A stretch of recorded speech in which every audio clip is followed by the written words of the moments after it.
ഒരിക്കൽ ഒരു പ്രമുഖ ഫാക്ടറിയിലെ തൊഴിലാളികൾ ബോണസിനും കൃത്യമായ ശമ്പളത്തിനും വേണ്ടി ശക്തമായ ഒരു സമരം പ്രഖ്യാപിച്ചു. സമരം ശക്തമായതോടെ ഫാക്ടറി ഉടമകൾ പോലീസിന്റെ സഹായം തേടി. പോലീസ് സമരപ്പന്തലിലെത്തി അക്രമം അഴിച്ചുവിടുകയും സമരം നയിച്ചിരുന്ന KSPയുടെ സജീവ പ്രവർത്തകരായ 5-6 സാധാരണ തൊഴിലാളികളെ ബലം പ്രയോഗിച്ച് അറസ്റ്റ് ചെയ്ത് ലോക്കപ്പിലാക്കുകയും ചെയ്തു.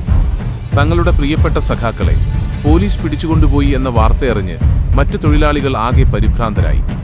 അവർ ഓടിച്ചെന്ന് തങ്ങളുടെ പ്രിയ നേതാവായ മത്തായി മാഞ്ഞൂരാനെ വിവരമറിയിച്ചു. വിവരമറിഞ്ഞ ഉടൻ തന്നെ മത്തായി മാഞ്ഞൂരാൻ ഒട്ടും സമയം കളയാതെ നേരെ പോലീസ് സ്റ്റേഷനിലേക്ക് തിരിച്ചു. മന്ത്രിപദവികളോ മറ്റു വലിയ അധികാരങ്ങളോ ഇല്ലാതിരുന്ന, എന്നാൽ ജനങ്ങൾക്കിടയിൽ വൻ സ്വാധീനമുണ്ടായിരുന്ന കാലമായിരുന്നു അത്. ഇടിമിന്നൽ പോലെയുള്ള ശബ്ദത്തിൽ സംസാരിക്കുന്ന മാഞ്ഞൂരാൻ സ്റ്റേഷനിലേക്ക് കയറിവരുന്നത് കണ്ട് അവിടുത്തെ പോലീസ് ഉദ്യോഗസ്ഥർ പെട്ടെന്ന് ഞെട്ടി. അദ്ദേഹം നേരെ ചെന്ന് ലോക്കപ്പിന് മുന്നിൽ നിന്നു. അവിടെ ഭയന്ന് വിറച്ചു നിൽക്കുകയായിരുന്ന തന്റെ തൊഴിലാളികളെ അദ്ദേഹം കണ്ടു. എന്നിട്ട് അദ്ദേഹം സ്റ്റേഷൻ ഓഫീസറുടെ മുറിയിലേക്ക് കയറിച്ചെന്ന് മേശപ്പുറത്ത് കൈകൾ ഊന്നി നിന്നുകൊണ്ട് വളരെ ഗാംഭീര്യത്തോടെ പറഞ്ഞു, എന്റെ സാധാരണക്കാരായ തൊഴിലാളികൾ ജയിലിൽ കിടക്കുമ്പോൾ എനിക്ക് പുറത്ത് സുഖമായി നടക്കാൻ കഴിയില്ല. ഒന്നെങ്കിൽ നിങ്ങൾ അവരെ ഇപ്പോൾ തന്നെ വിട്ടയക്കണം, അതല്ലെങ്കിൽ എനിക്കും ആ ലോക്കപ്പിൽ കിടക്കാൻ ഒരിടം തരണം. ഞാനും അവരുടെ കൂടെ ജയിലിൽ കിടക്കുകയാണ്.